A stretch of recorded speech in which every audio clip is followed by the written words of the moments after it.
Minute Papillon.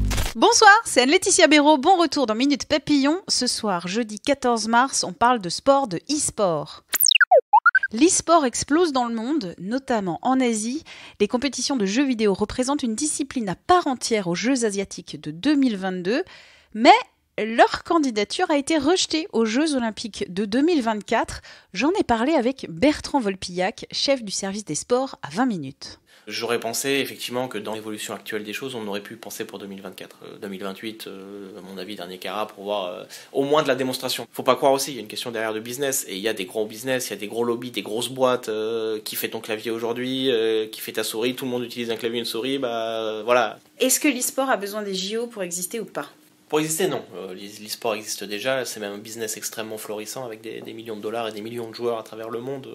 La question, c'est effectivement la question de la crédibilisation. C'est-à-dire aujourd'hui, pour que des enfants, des parents, pour que tout le monde comprenne que l'e-sport fait partie du paysage et que l'e-sport est une activité à part entière et qu'elle mérite le respect et l'intérêt, c'est bien de passer au JO. C'est bien de passer au JO parce que c'est télévisé, parce qu'on se rend compte de la grandeur de l'exploit finalement, que d'être un champion de jeux vidéo. Parce que c'est dur d'être un champion de jeux vidéo, c'est aussi dur que d'être un champion de sport. Beaucoup d'argent à se faire, et plus évidemment, plus il y a d'argent à se faire, plus il y a de compétiteurs, c'est une logique qui va de soi. Est-ce que c'est communément admis que le e-sport, c'est comme du sport ailleurs ? La question n'est pas juste de l'effort physique, elle va plus loin que ça, c'est-à-dire que dans ces cas-là, le tir à l'arc qui est au JO, ou le golf qui est au JO, ne sont pas des sports, bien sûr que si, c'est des sports.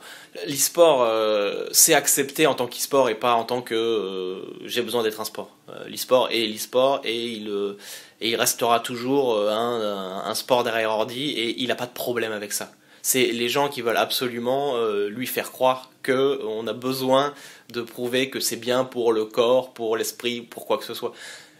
Tous ceux qui jouent, tous ceux qui connaissent, tous ceux qui suivent savent que c'est dur, que c'est compétitif et excitant. Et c'est le plus intéressant derrière tout ça. Et fondamentalement, c'est aussi pour ça qu'un jour, forcément, ça finira au JO. Merci à Bertrand Volpillac, chef du service des sports à 20 minutes, de m'avoir répondu. Minute Papillon, on se retrouve demain, midi 20, avec une Minute Papillon spéciale.